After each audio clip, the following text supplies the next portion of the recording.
On m'appelle le Capucin. Si tu tiens à voir mon visage, aventure-toi dans cette histoire et je réaliserai ton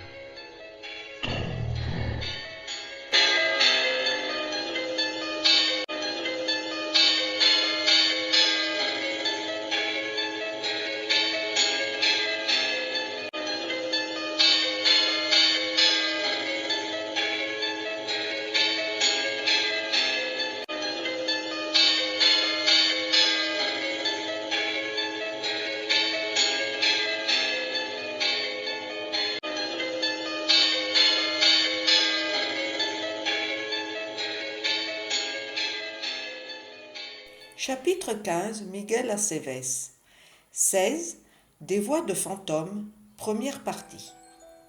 Le lendemain après-midi, ils étaient à nouveau réunis tous les trois, pleins d'espoir devant l'ordinateur. Mais ils ne purent malheureusement pas déchiffrer le message. Ils tentèrent d'accélérer l'audio, de l'écouter à l'envers et ils le ralentirent encore. Ils utilisèrent plusieurs applications, mais ils ne purent découvrir le sens de ces sons.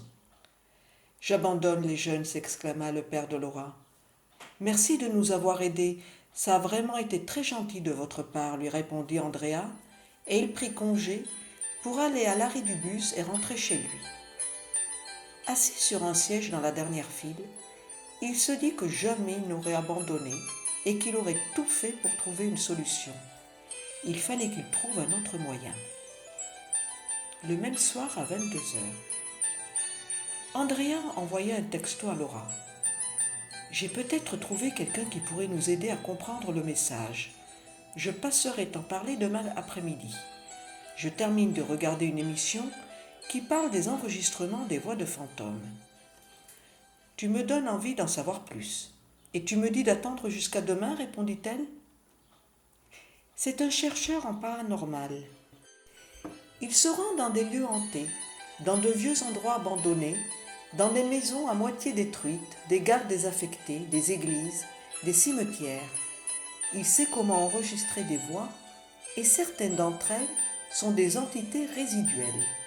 En fait, c'est comme si le milieu ambiant avait enregistré une conversation sur une bande et continuait à la répéter de la même façon et à longueur de temps. « C'est quelqu'un de très courageux » lui répondit Laura épatée. Pour lui, ce n'est pas du courage, car lorsque les esprits se manifestent, il ne les entend pas parler. Ce n'est que plus tard, lorsqu'il analyse son enregistrement, qu'il obtient un feedback sur son ordinateur. J'aime la façon dont il aborde le sujet des fantômes. Comme c'est trop long à expliquer et à écrire, je te raconterai demain de vive voix quand on se reverra. Il s'appelle Miguel Aceves. Des voix de fantômes, première partie.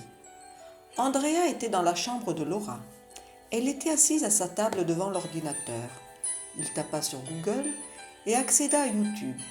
Puis il écrivit « Guy Loda, Psychophonias, con voces fantasmales ». Il lui raconta entre-temps comment il avait trouvé cette vidéo. En tapant les mots « Ghost Voice », j'ai trouvé « Voces fantasmales » et cette émission directe de la coach en paranormal Guy Loda. Son invité était Miguel Aceves, qui dirige sa chaîne sous ce même nom. Regarde, j'avance un peu. Au début, il n'arrive pas à se contacter en appel vidéo. Le garçon chercha des yeux l'endroit où apparaissait le visage de l'homme sur l'écran. Il retransmet de sa voiture, car à cause de sa télé allumée et de ses enfants qui courent dans toute la maison, il lui est impossible de préparer tranquillement une émission de chez lui. Il sourit. « Tu comprends l'espagnol » Laura le regarda tout en mordillant sa lèvre. Elle haussa les sourcils et hocha négativement de la tête. « D'accord, pas de problème. Je vais traduire ce qu'il dit, car c'est vraiment très intéressant. » Alors,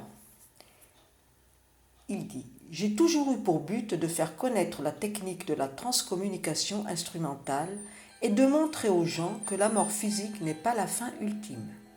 Les enregistrements se divisent en 4 catégories de A à D selon la qualité que l'on veut obtenir, du moins bon au meilleur enregistrement sonore.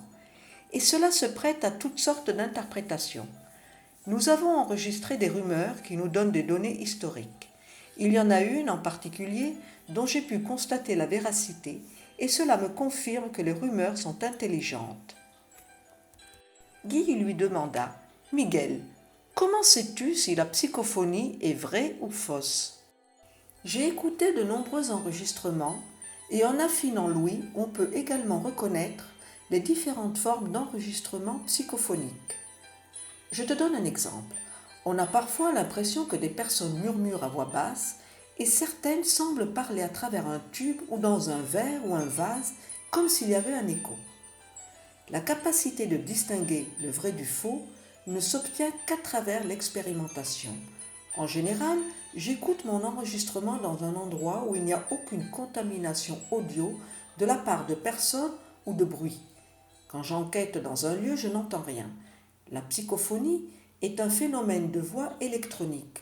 Ce n'est pas un phénomène acoustique. Je n'ai jamais entendu avec mon ouïe une psychophonie. On ne la découvre qu'après en avoir fait une analyse audio. C'est là que je me rends compte que le phénomène est réel. Pendant l'enregistrement, j'ai pour habitude de prêter grande attention au bruit qui m'entoure. Je commente lorsque j'entends la voix d'une personne au loin ou toute autre chose susceptible de m'embrouiller. Ainsi, je suis sûr de ne pas me tromper lorsque j'en fais l'analyse. J'estime que les enregistrements d'autres personnes sont vrais si je remarque qu'ils ressemblent aux miens. Guy. Pensez-vous qu'il est plus facile d'enregistrer des psychophonies dans les chapelles ou dans les vieux bâtiments ?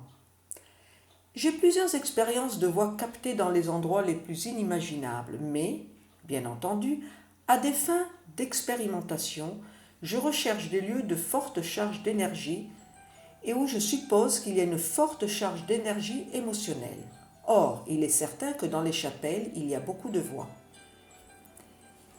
Note de l'auteur. Guy Loda, coach en paranormal. Guy est né à Mexico et décédé en février 2020. Elle provient d'une famille religieuse et elle affirme avoir toujours vécu des phénomènes paranormaux, ce qui l'a amenée à beaucoup enquêter pour guider les gens à travers ces phénomènes. Le programme a principalement pour but de guider et d'apprendre aux gens comment se comporter et comment surmonter une telle expérience. C'est pour cela que je suis une coach en paranormal. Je me présente toujours comme étant une coach en paranormal afin que les personnes comprennent que je peux les aider en tant que coach de vie à surmonter leurs problèmes et qu'ils sachent qu'il y a toujours des marges d'amélioration.